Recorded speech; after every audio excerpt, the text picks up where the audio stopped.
So what do you get when you take a phase 3 immunotherapy drug that failed trials, copper oxide in nanoparticle form, and a little bit of iron, in this case iron oxide, as far as a carrier for the copper itself, and combine them all together? What you do get, you take a lot of things that don't really work very well on their own, but together, what an incredible way of cracking the safe, so to say, in basically eliminating cancer cells from the body, animal model, not only eliminating them, but also priming the immune system to recognize the invader the second time around, or mutation. To proceed as follows. Copper-based nanomaterials can kill cancer cells in mice. I know, extremely underwhelming, but however though, let's get right into the outcome first, and then we'll head towards the backstory. The combination of the nanoparticles and immunotherapy made the tumors disappear entirely, and as a result, works as a vaccine for lung and colon cancer. The two types were investigated in the study. To confirm their findings, the researchers injected tumor cells back into the mice. These cells, remember the second time around, these cells were immediately eliminated by the immune system, which was on the lookout for any new similar cells invading the body.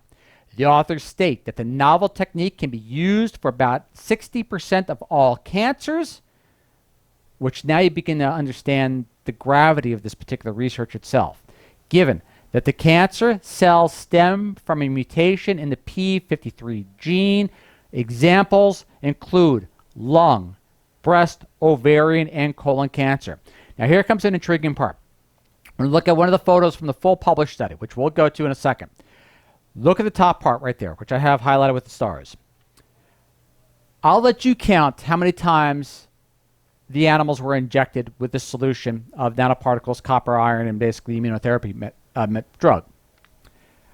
Now look at that. Look how incredibly fast the results started to occur. Now, on the 6-month level, remember, they were re-injected with, or I should say grafted with the cancer cells or tumor cells once again, and they never took hold. That is just amazing. All right, but to proceed. Also, too, as a side note, we did a study in regard to a review, I should say, back in October 2019 in regard to pancreatic cancer and immunotherapy in combination with a specialized form of radiation. Something about the immunotherapy itself, when it gets a little bit of an assist, seems to prime the immune system to not forget whatever basically the invader was at that time, or mutation. So that's something to keep in the back of your mind. But to proceed, let's go to the backstory as follows. Recent advances in cancer therapy use one's own immunity to fight the cancer. However, in some cases, immunotherapy has proven unsuccessful. The team of biomedical researchers, physicists, and chemical engineers found that tumors are sensitive to copper oxide nanoparticles, a compound composed of copper and oxygen. Once inside a living organism, these nanoparticles dissolve and become toxic. By creating the nanoparticles using iron oxide, the researchers were able to control this process to eliminate cancer cells while healthy cells were not affected. Eliminate the cancer cells, healthy cells not affected. Quote, any material that you create at a nanoscale has slightly different characteristics than its normal sized counterpart. If we would ingest metal oxides in large quantities, they can be dangerous, but at a nanoscale and at a controlled, safe concentration, they actually can be beneficial. All right, a couple of highlights from the full study. Again, the links will be there on the YouTube channel for you to follow and research on your own. But here are their highlights. The immunotherapy medication also gives the dosaging, the methodology, the types. It's a wonderful, wonderful, well-published full study that gives you all the information that you need. To proceed as follows. Epicadostat, a strong IDO1 inhibitor, showed good preclinical results, but failed in a phase 3 clinical trial together with an immune checkpoint. All right, so we got that part. To proceed forward. In this study, we looked at the effect of epicadostat and the 6% iron-doped copper oxide nanoparticles for the combined therapy, which was ingenious. The combination of epicadostat and the 6% iron-doped copper oxide nanoparticles resulted in enhanced therapeutic efficacy and complete tumor remission. Move forward.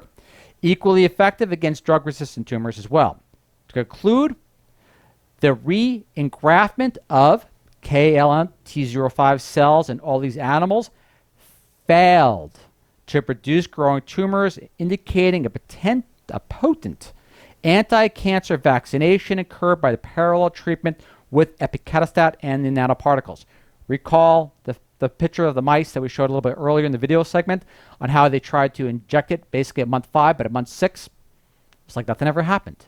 All right, to conclude, as follows. A crucial element is that tumors disappeared without the use of chemotherapy, which typically comes with major side effects. Chemotherapeutic drugs not only attack cancer cells, they often damage healthy cells along the way. For example, some of these drugs wipe out white blood cells, abolishing the immune system. So the immunotherapy, kind of interesting in regard to a different way of thinking. Quote, as far as I'm aware, this is the first time the metal oxides are used efficiently to fight cancer cells with long-lasting immune effects in live models. As a next step, quote end course, we want to create other metal nanoparticles and identify which particles which affect which types of cancer. This should result in a comprehensive database. Copper for one thing, silver for another thing, maybe gold for another type of thing, like brain tumors, so on and so forth. But isn't that amazing? Basically, through the innovation of trying to figure out what works well, the combination of copper oxide, a little bit of iron oxide, and basically a so-so phase 3 immunotherapy drug, which never passed phase 3 trials, or I should say failed, end up being an incredibly almost magical tool, at least in this animal model, in regard to basically helping fight cancers and prevent the reoccurrence as well. Remember again this photo we showed you, how many injections they utilized in order to get that result. That's the part that just amazes me because it seems so incredibly simple and basically not harmful to whomever is being injected with it. Again, this is Ralph Turchiano signing off once again.